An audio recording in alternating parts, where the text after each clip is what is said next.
The weekend is young, and I'm feeling partial to Patty Melts and Bloody Marys, with gobs of horseradish, pour please. I'm Carolina A. Miranda, arts and urban design columnist at the Los Angeles Times, with the week's essential culture news and chihuahua imitators. The cartoon is endlessly malleable, able to serve as a staple of children's programming even as it questions gender norms, e.g. Bugs Bunny, or functions as a proponent of U.S. foreign policy. May I introduce you to U-Soft Power Ambassador Donald Duck. Artist Paul Pescador is interested in cartoons for those reasons, but for many others, too. Their saturated color, their emotionality, cartoons are pure melodrama, and their ability to render bodies in inventive ways. There is no more abstract version of the body than the cartoon, says Pescador.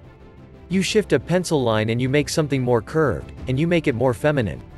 It can make this remarkable change to how the body is constructed. This comic visual language is employed to intimate effect in The Emancipation of PP, the artist's ongoing solo show at Tyler Park Presents in Silver Lake. Over the last 2 years, the artist, who is trans and non-binary, has been taking informal selfies as a way of charting their body at different moments in time.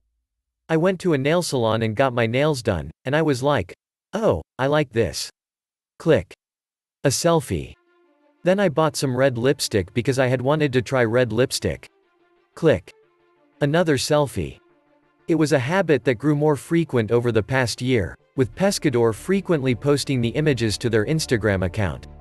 I had very intensely begun to think about my relationship to gender, they say, and it was all really done in a public manner. The selfies form a poignant primary material for the artist's collages on view at Tyler Park. There, Pescador presents them whole and in fragments, remixing them with objects and drawings that are common to cartooning: large googly eyes, big toothy grins, composite cartoon characters fabricated out of cheap toys and bright fabrics. In one collage, a somewhat sinister-looking balloon figure is surrounded by images of the artist, one of which features only their head, absent their mouth, as if silenced. In another, a purple figure bearing a mask of Thanos, the villain from the Avengers series, is surrounded by a series of expressive cartoon eyes.